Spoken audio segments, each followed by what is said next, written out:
बारू पनिया में डूबे अब काहे जात बारू पनिया में डूबे।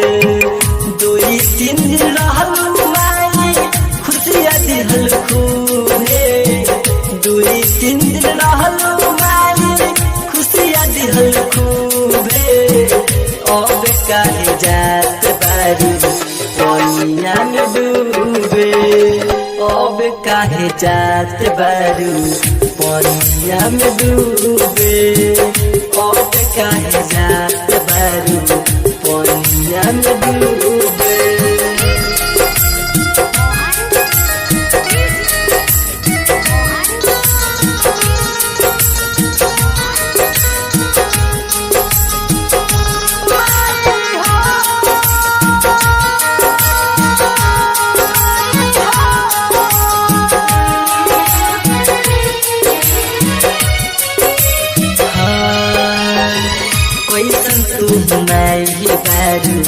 साले भर पया हवेलू दुखावा दर्द पूरा तू ही निपटालेलू।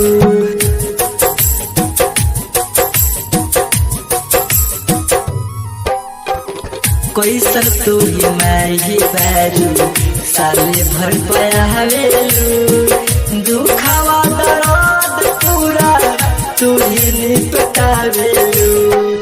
रात भर पता नहीं आई जल सूबे रात भर पता नहीं आई जल सूबे थोड़े काहे जात बारू पनिया में डूबे अब काहे जात बारू पनिया में डूबे अब काहे जात बारू पनिया में डूबे।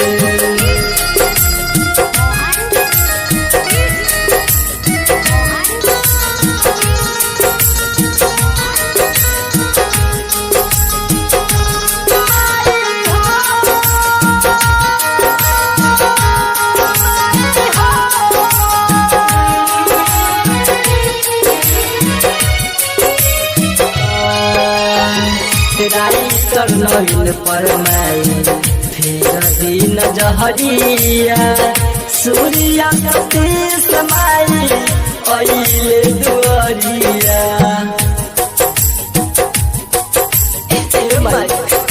सुनी ना राइटर नवीन परमाई फेर दिन जहरिया सूर्या सतीश माई अइले दुआरिया। शंकर दीपक माई रोता रे खूबे परवीन दिलीप माई रोता रे खूबे अब काहे जात बारू पनिया में डूबे अब काहे जात बारू पनिया में डूबे अब काहे जात बारू पनिया में डूबे। Bajrang digital recording studio Mirpur.